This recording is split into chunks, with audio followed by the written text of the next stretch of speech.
Hello everyone, আশা করি তোমরা সবাই ভালো আছো। আজকে একদম নতুন একটা ভিডিও নিয়ে এসেছি আমার চ্যানেলে। তোমরা এতদিন অন্য ধরনের ভিডিও দেখেছো আমার চ্যানেলে, আজকে আমার লাইফস্টাইলের একটা ভিডিও তোমাদের দেখাচ্ছি। তো এই ভিডিওটা হচ্ছে 17 তারিখের, মানে 17ই মের রবিবার আমরা সন্ধেবেলা চলে গিয়েছিলাম একটা মুভি দেখতে খড়গপুরে। তোমরা আচ্ছা কারা কারা খড়গপুর থেকে আছো বলো, আমার ভিডিও দেখো, তারা কমেন্ট করবে কেমন।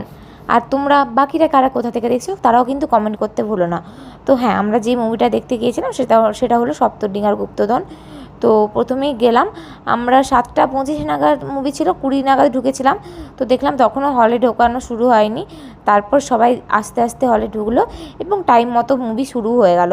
আর খড়গপুরে তোমরা যারা বোম্বেতে সিনেমা দেখেছো তারা জানবে যে নতুনভাবে রেনোভেশন করা হয়েছে হলটা। তো এবার আমরা মুভি এনজয় করতে থাকলাম, মাঝে কিছু স্ন্যাক্সও নিয়েছিলাম।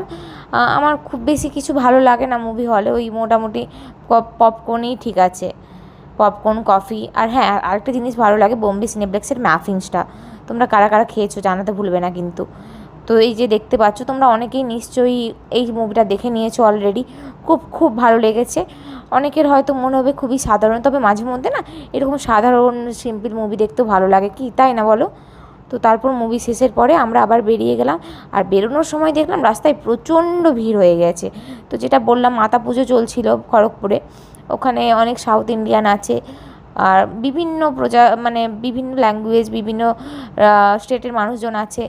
তো এই মাতা পুজো দেখতে দেখতে চলে এলাম।